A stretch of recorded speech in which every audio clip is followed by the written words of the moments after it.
කොහොමද යාළුවනේ ස්ටාර්සෙල්ගේ අපේ YouTube channel එකට ඔයාලව සාදරයෙන් පිළිගන්නවා. BTS කියන්නේ මේ වන විට K-pop ලෝකයේ ජනප්‍රියතම ගායක කණ්ඩායම කිව්වොත් හරි.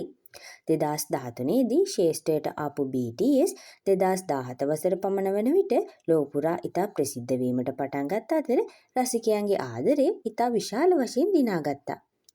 නමුත් 2022 වසරේදී BTSලාට කොරියාවේ අනිවාර්ය හමුදා සේවයට යාමට සිදු වෙනවා. ඉතින් 2022 වසරේ සිට 2026 වසරේ මුල වෙනකම්ම BTSලාගේ ගෲප් කම්බැක් එකක් තිබුණේ නැහැ. BTS සමාජිකයන් සියලු දෙනාම 2025 වසර මැද භාගයේදී තම හමුදා පුහුණුව අවසන් කරලා කණ්ඩායමක් වශයෙන් එක් වෙනවා. ඒ BTS කම්බැක් එකක් වෙනුවෙන් ඒ අනුව මෙම මාර්තු මාසයේදී BTSලා ෆුල් ඇල්බම් එකකින් ෆෑන්ස්ලා හමුවට එනවා. ඒ වසර 4කට පස්සේ BTS අලුත් ඇල්බම් එකේ නම තමයි අරිරැන්. මේ ඇල්බම් එක ගැන කතා කරොත් මේක පුංචි කාලයකින් කරපු වැඩක් නෙමෙයි. මාස ගානක දැවැන්ත මහන්සියක ප්‍රතිඵල. BTS අලුත් ඇල්බම් එක වෙනුවෙන් ලෝක ප්‍රසිද්ධ ප්‍රොඩියුසර්ස්ලා, සෝංග් රයිටර්ස්ලාව එකතු කරන් BTSලාගේ ඒජන්සි එක වුණ හයිබ් එක සමර් සෝංග් කැම්ප්ස් කිහිපයක්ම පවත්වනවා. සෝංග් කැම්ප් එකක් කියන්නේ ප්‍රොඩියුසර්ස්ලා, සෝංග් රයිටර්ස්ලා දින ගණන්, සති ගණන්, මාස ගණන් වුණත් එකම ස්ථානයක නැවතිලා එකට එකතු වෙලා මියුසික් ප්‍රොඩියුස් කරන එකට. මේ සෝංග් කැම්ප් වලට BTS මෙම්බර්ස්ලා පවා එකතු වෙනවා. අරිරැන් ඇල්බම් එකේ සෝංග්ස් හැදුනේ මේ විදිහට. ඔව් ඒවා BTSලා වෙනුවෙන් හැදුණු ගීත.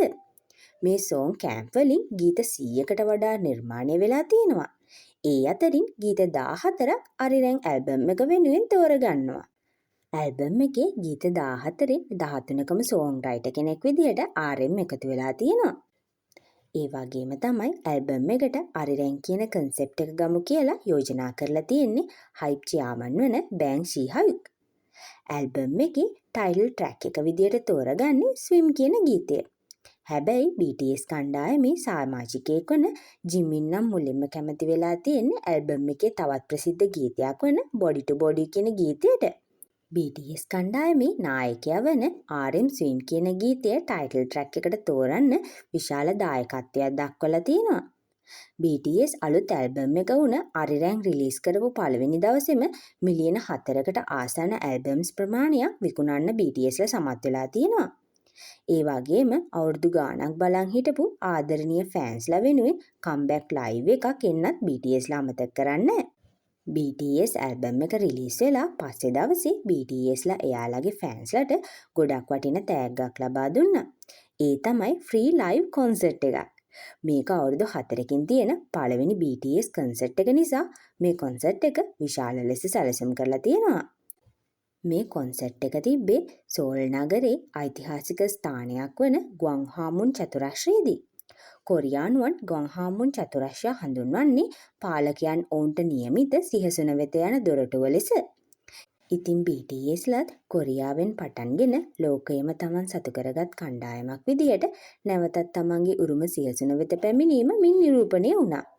මෙම කොන්සර්ට් එක පැයකට ආසන්න කාලයක් තිබුණ අතර අරිරැන් ඇල්බම් එකේ සෝංග්ස් වගේම BTSලාගේ පරණ ගීත කීපයක් වන බටර්, ඩයිනමයිට් සහ මයික් ඩ්‍රොප්ද ගායනා කරා.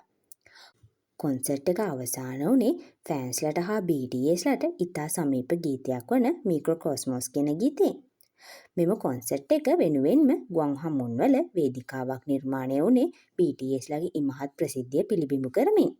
ඒ වගේම තමයි කොන්සර්ට් එකේ ආරක්ෂාවට පොලිසිය සහ ආරක්ෂක නිලධාරීන් 15000කට ආසන්න පිරිසක් යොදවා තිබුණා. ඒ වගේම ලෝක පුරා ඉන්න ඉන්ටර්නැෂනල් ෆෑන්ස්ලා වෙනුවෙන් කොන්සර්ට් එක Netflix වලත් විකාශය වුණා. ඉදිරියේදී BTSලා වර්ල්ඩ් ටුවර් එකක් යෑමටද නියමිත අතර මේ වන විට එම වර්ල්ඩ් ටුවර් එකේ කොන්සර්ට් ටිකට් සඳහාද විශාල ඉල්ලුමක් තියෙනවා. ඉතින් මේ වගේ තවත් අලුත් විස්තර දැනගන්න දිගටම අපිත් එක්ක රැඳිලා ඉන්න.